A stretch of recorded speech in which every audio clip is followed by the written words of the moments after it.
Perkenalkan, nama saya Adi Samsuri. Saya berasal dari kampus Universitas Adi Dharma Polopo. Jurusan yang saya ambil Fakultas Pertanian, Prodi Agribisnis. Ya, di sini saya akan mengerjakan tugas final saya, yaitu tentang koperasi dan kemitraan dari Ibu Dr. Idawati SPMSI. Di sini saya akan menjelaskan apa itu koperasi. Koperasi adalah badan usaha yang dimiliki dan dijalankan oleh anggotanya untuk memenuhi kebutuhan bersama di bidang ekonomi, sosial, dan budaya. Kerjasama tersebut adalah untuk mencapai tujuan bersama untuk kepentingan dan kemanfaatan bersama. Sejarah koperasi. Bibit koperasi di Indonesia tumbuh di Purwokerto tahun 1896 yang dimulai dari berdirinya sebuah bank, yaitu Bank Pertolongan dan Simpanan. Didirikan oleh seorang pamong praja yang bernama Arya Wirya Atmaja. Bank dimaksud untuk menolong para priai atau pegawai negeri yang terjerat hutang pada lintah darat. Usaha ini mendapat bantuan asisten Presiden Purwokerto Siber. Selanjutnya penggantinya adalah The World Fund Westerot, memperluas menjadi bank penolong. Maksud bank penolong di sini sebagai bank tabungan dan kredit pertanian yang menuju ke arah koperasi. Ya, di sini saya akan menjelaskan undang-undang yang mengatur tentang koperasi.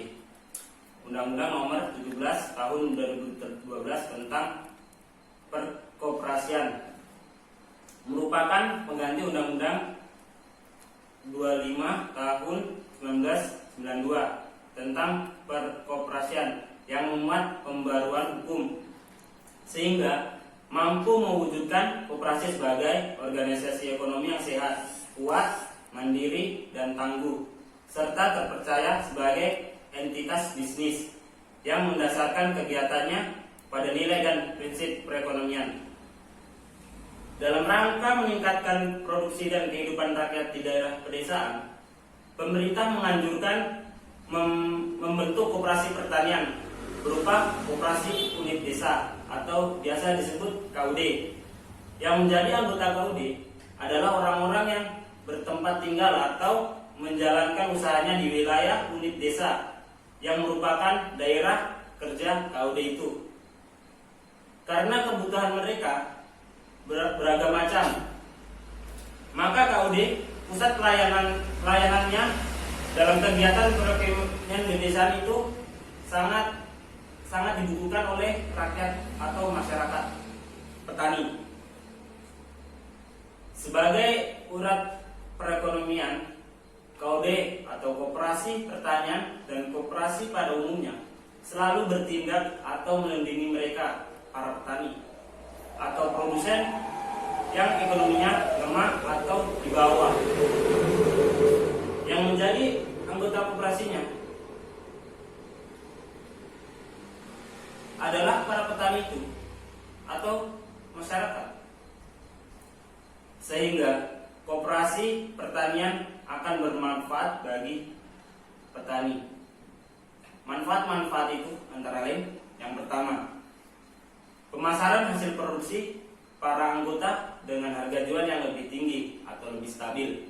Yang kedua, penyediaan input untuk para anggota dengan harga beli yang lebih rendah dan atau lebih stabil. Yang ketiga, pengadaan kebutuhan konsumsi dengan harga yang lebih murah dan stabil. Ya, di sini saya akan mengambil contoh pertanian sukses di Jawa, ialah Koperasi Gapoktan Tani Sehat yang berasal dari Kedung Bogor, Brebes.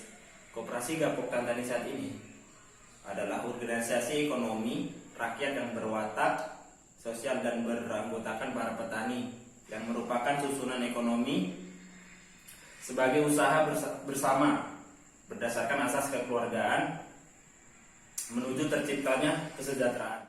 Untuk program pertanian, Koperasi Gapoktan Tani Sehat ini secara konseptual didukung penuh oleh Pertanian Sehat Indonesia atau PSI sebagai mitra strategis bidang pertanian.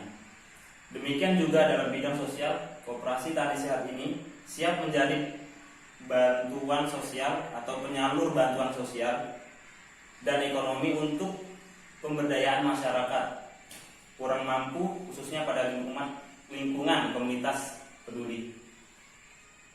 Ya, itulah tadi pemaparan tentang koperasi dan kemitraan dari saya. Kurang dan lebihnya mohon dimaafkan. Wassalamualaikum warahmatullahi wabarakatuh.